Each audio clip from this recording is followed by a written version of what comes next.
আসসালামু আলাইকুম। ফুলাপানে বলে স্যার আনকাউন্টেবল নাউনগুলা কিছু আছে, যেমন আমার যুক্তি তো ধরে না এবং এগুলো মনেও থাকে না। সেদিন এক ছেলে দেখে বইও দেখলো যে আনকাউন্টেবল নাউন হলো সোপ, সাবান। স্যার সোপ যে আপনি আনকাউন্টেবল নাউন আমি দেখলাম, এটা আনকাউন্ট। আমরা তো দোকানে গিয়ে গেলে ভাই আমার একটা লাক্স সাবান দেন, আমাকে একটা স্যান্ডেলিনা সাবান দেন, অথবা দুইটা ডেটল সাবান দেন, তো আমরা এটা গনতে পারি। তো গনতে পারলে এটা আনকাউন্টেবল নাউন কেন? আমার এই প্রশ্ন করে বলছি। পরে আমি কইলাম, আরে গাধা, তুই যে সাবান আনস লাইফ বই আর ডেটল আর স্যান্ডেলিন আর লাক্স গনতে পারো। অনেক সাবান আছে তরল পদার্থ, যেমন লিকুইডে পাওয়া যায় হ্যান্ড ওয়াশ, এটাও সাবান, বাথরুম যে পরিষ্কার করস, তো এই সাবান তুই গনবে কেমনে? তখন ও তাই নাকি এগুলো আনকাউন্টেবল নাউন? আমি কে অতক্ষণে তোমার মাথায় ঢুকছে এটা হলো আনকাউন্টেবল নাউন। পরে স্যার গুরুত্বপূর্ণ পরীক্ষার জন্য আনকাউন্টেবল নাউন কি কি আছে, যদি আমার একটু সহযোগিতা করে একটা টেকনিক বানাই দিতেন। আমাকে রাখ, অপেক্ষা কর, কইসস জায়গা মতে দিতাছি। কিছু আনকাউন্টেবল নাউন আপনাদের জন্য দিতেছি, কিভাবে মুখস্থ করেন। এটার জন্য একটা সূত্র হলো, ফাহিম নামের একটা ছেলে আছে, সে একটি কলমের দিকে তাকিয়েছে, ফাহিম স এ পেন, এই শব্দটা ফাহিম স এ পেন যদি থাকে, এদের পর ভার্ব সিঙ্গুলার হবে। কি হবে? Verb singular. একটা কথা মনে রাখবেন, আনকাউন্টেবল নাউন যখন হবে তখন ভার্ব হবে সিঙ্গুলার। তো এই শব্দগুলো দ্বারা আমি আনকাউন্টেবল নাউন আমি ব্যাখ্যা করছি। সবচেয়ে গুরুত্বপূর্ণ যেগুলো শব্দ এখানে আইসা পড়বে সেগুলি।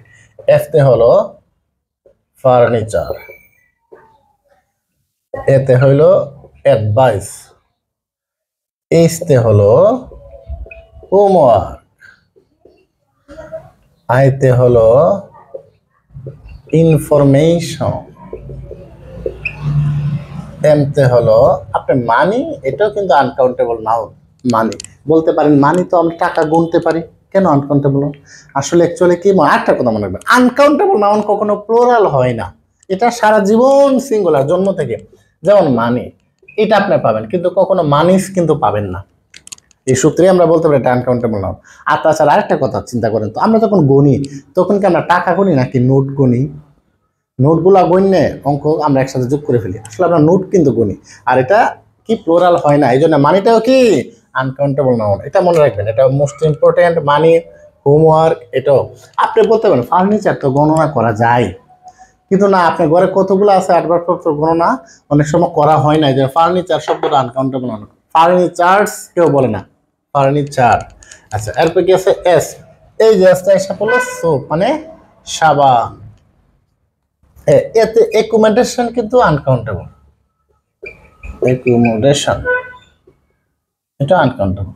তারপর কি ডব্লিউ, ডব্লিউ তো আছে ওয়েদার শব্দটা কিন্তু আনকাউন্টেবল নাউন, কিন্তু ক্লাইমেট শব্দটা আবার কাউন্টেবল নাউন, মাথায় রাখবেন। তারপরে কি এঙ্গ্রি, আপনি যে রাগ করেন না, এটাও কিন্তু আনকাউন্টেবল নাউন, এঙ্গ্রিও আনকাউন্টেবল নাউন। পরে কি আছে পেন, এতে কি পোয়েট্রি, এটাও আনকাউন্টেবল নাউন। ইতে এনার্জি, এটা আনকাউন্টেবল নাউন। আর এনতে এই যে নিউজ, এটা দেখতে প্লুরাল মনে হলে কি আনকাউন্টেবল নাউন। এই যে শব্দগুলা দিলাম, এখানে কত সুন্দর টেকনিক। কি ফাহিম স এ পেন, প্রত্যেকটা একটা আমি অর্থ দিয়ে দিলাম। এর মধ্যে এটা এটা গুরুত্বপূর্ণ, এটা গুরুত্বপূর্ণ, এটা গুরুত্বপূর্ণ। তারপরে ফার্নিচার, ইনফরমেশন, হোমওয়ার্ক, একবারে মানি, সো মোস্ট ইম্পর্টেন্ট। এগুলা পরীক্ষার মধ্যে বিভিন্ন রকমের এক্সামের মধ্যে আসে। Which is the uncountable noun following the sentence, এইরকম থাকে, which is the uncountable noun. তখন এটা আপনারা সুন্দরভাবে ফাহিম সয়ে পেন, এর দ্বারা কিন্তু আপনার ইচ্ছা করলে মনে রাখতে পারেন। আশা করি জিনিসটা বুঝছেন।